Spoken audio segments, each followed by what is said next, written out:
The teacup sat on the table in the Pine Bar of London's Millennium Hotel, a vessel of quiet elegance masking an act of profound microscopic violence. It was November 1st, 2006, and Alexander Litvinenko, a former officer of the Russian FSB, sat across from two former colleagues. The conversation was seemingly mundane, the atmosphere relaxed, but the green tea poured from the silver pot contained a silent, atomic fire. Litvinenko was consuming a lethal dose of polonium-210, a rare, highly radioactive isotope. This was not a crime of passion or a sudden violent outburst. It was the culmination of a meticulously plotted, state-sponsored assassination, a chilling demonstration of power designed to echo across the globe. To understand the poison in the cup, one must first understand the architecture of the betrayal that preceded it.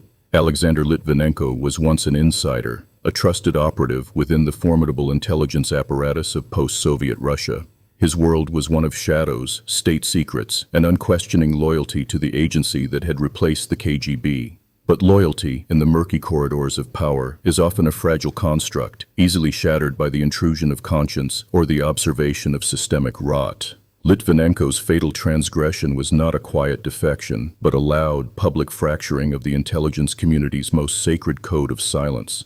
The rupture occurred in November 1998 when Litvinenko, flanked by several masked colleagues, held a press conference in Moscow. He publicly accused his superiors at the FSB of ordering the assassination of a prominent Russian oligarch and politician. In the insular, fiercely protective world of Russian intelligence, this was the ultimate heresy. He had not merely disobeyed an order, he had exposed the dark, extra-legal mechanisms of the state to the glaring light of public scrutiny. This act of whistleblowing guaranteed his transformation from trusted operative to hunted enemy. The immediate consequences of his defiance were severe. Arrested, acquitted, and then threatened with further charges, Litvinenko realized that survival within Russia was impossible. In the year 2000, he orchestrated a daring escape, fleeing with his family to the United Kingdom, where he was granted political asylum. London offered a physical sanctuary, but for a defector, true safety is an illusion. He had crossed an entity that did not forgive, stepping into a life forever defined by the anticipation of a deadly response. In exile, Litvinenko did not retreat into quiet obscurity. Instead, he weaponized his knowledge. He authored explosive books detailing alleged FSB involvement in domestic terrorism, and he began consulting for British and Spanish intelligence agencies, helping them map the intricate webs of Russian organized crime operating in Europe. Every consultation, every publication, compounded his perceived treason. He was actively dismantling the operational security of his former masters, ensuring that the desire for his elimination would only metastasize. The Kremlin's response was rooted in the concept of retribution, defined as the dispensing of severe punishment for a perceived wrong. But this was not to be a simple, quiet elimination. The method chosen for Litvinenko had to be communicative. It had to serve as a stark, terrifying warning to any other intelligence officer who might harbor thoughts of defection. The architects of his demise sought to invoke lex talionis, the ancient law of retaliation, often summarized as an eye for an eye, but escalated to a modern radiological extreme. The selection of polonium-210 as the murder weapon was a deeply Machiavellian choice, a term denoting cunning, scheming, and unscrupulous action in politics, particularly in the pursuit of maintaining power. Polonium-210 is an alpha emitter. Outside the body, it is relatively harmless, unable to penetrate even a sheet of paper or the dead layer of human skin. It cannot be detected by standard Geiger counters used at airport security, making it incredibly easy to smuggle across international borders. But once ingested or inhaled, it becomes an unstoppable destroyer of cellular structure. The execution of the plot was entrusted to Andrei Lugovoy and Dmitry Kovtun, men who shared Litvinenko's background and could easily exploit his remaining professional trust. Their journey to London in the autumn of 2006 was a trail of invisible contamination. The deployment of the poison was not a flawless, solitary strike. Evidence later revealed botched attempts in the weeks prior, silent failures that left radioactive traces in hotel rooms and boardrooms across the city. The assassins were persistent, driven by a mandate that demanded a successful conclusion, regardless of the collateral contamination they left in their wake. Hours after the meeting at the Millennium Hotel, the biological devastation began. Litvinenko was admitted to a local hospital with symptoms resembling severe food poisoning or a gastrointestinal infection. As days turned into weeks, his condition deteriorated with horrifying speed. His hair fell out, his white blood cell count plummeted, and his organs began a cascading failure. His physical collapse was a public spectacle of agony, a slow-motion execution broadcast to the world. The medical mystery baffled some of the finest toxicologists in the United Kingdom. They tested for heavy metals, for thallium, for standard radioactive isotopes, but the results were consistently negative. The poison was designed to be untraceable, a ghost in the bloodstream. It was only on November 23rd, mere hours before Litvinenko succumbed to heart failure, that scientists at Britain's atomic weapons establishment identified the distinct, deadly signature of polonium-210. Even as his body disintegrated under the relentless assault of the alpha particles, Litvinenko's mind remained fiercely lucid. He understood the profound implications of his diagnosis. He knew exactly who had sent the poison and why. In his final days, he engaged in a supreme act of psychological resistance. Refusing to die quietly, he dictated a deathbed statement that directly accused the Russian president of orchestrating his murder. He transformed his own agonizing death into a powerful, undeniable indictment of state-sponsored terror.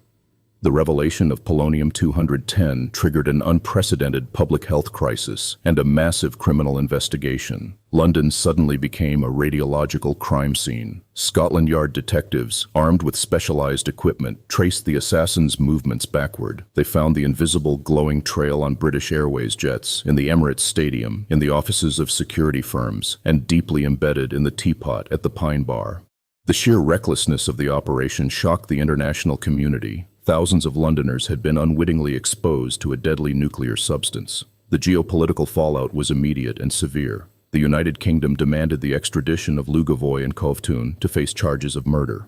The Russian Federation flatly refused, citing constitutional prohibitions against extraditing its citizens. What followed was a masterclass in state-level gaslighting, a psychological manipulation designed to make the target question their own reality or the established facts. Russian officials and state media spun a dizzying array of counter-narratives suggesting Litvinenko had poisoned himself, that British intelligence was responsible, or that he was involved in smuggling nuclear materials. This campaign of denial was not merely defensive, it was an aggressive strategy to muddy the waters of international perception.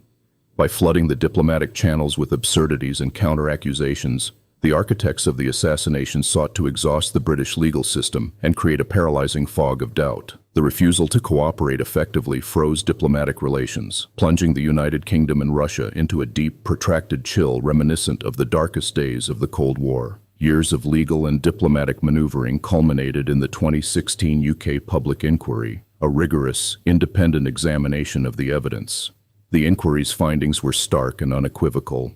The chairman concluded that Lugovoy and Kovtun had deliberately poisoned Litvinenko, and crucially, that the operation was probably approved by the director of the FSB and the Russian president himself.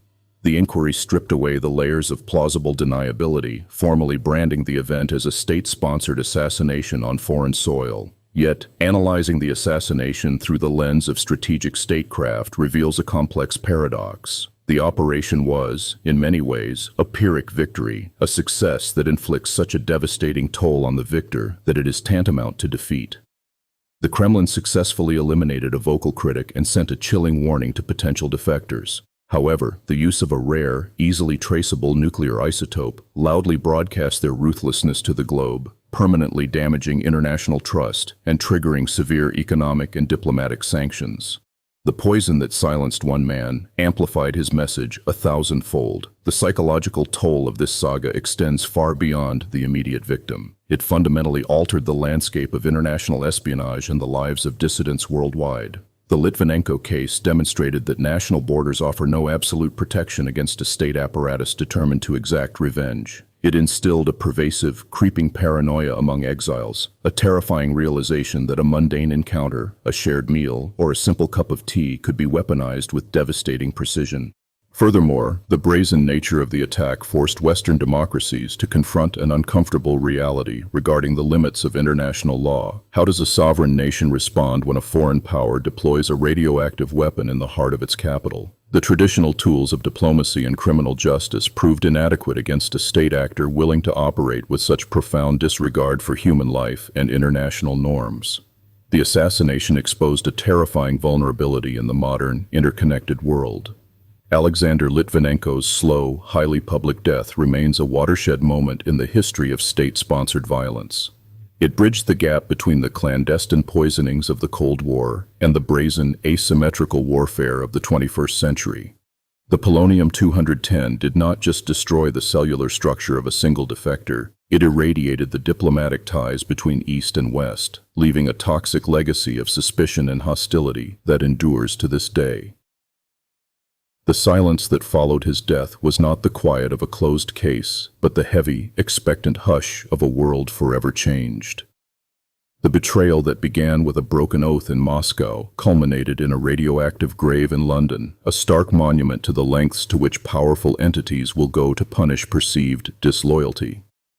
The shadow cast by the teacup in the pine bar continues to stretch across the geopolitical landscape, a dark reminder of the unforgiving, often devastating mechanics of ultimate retribution.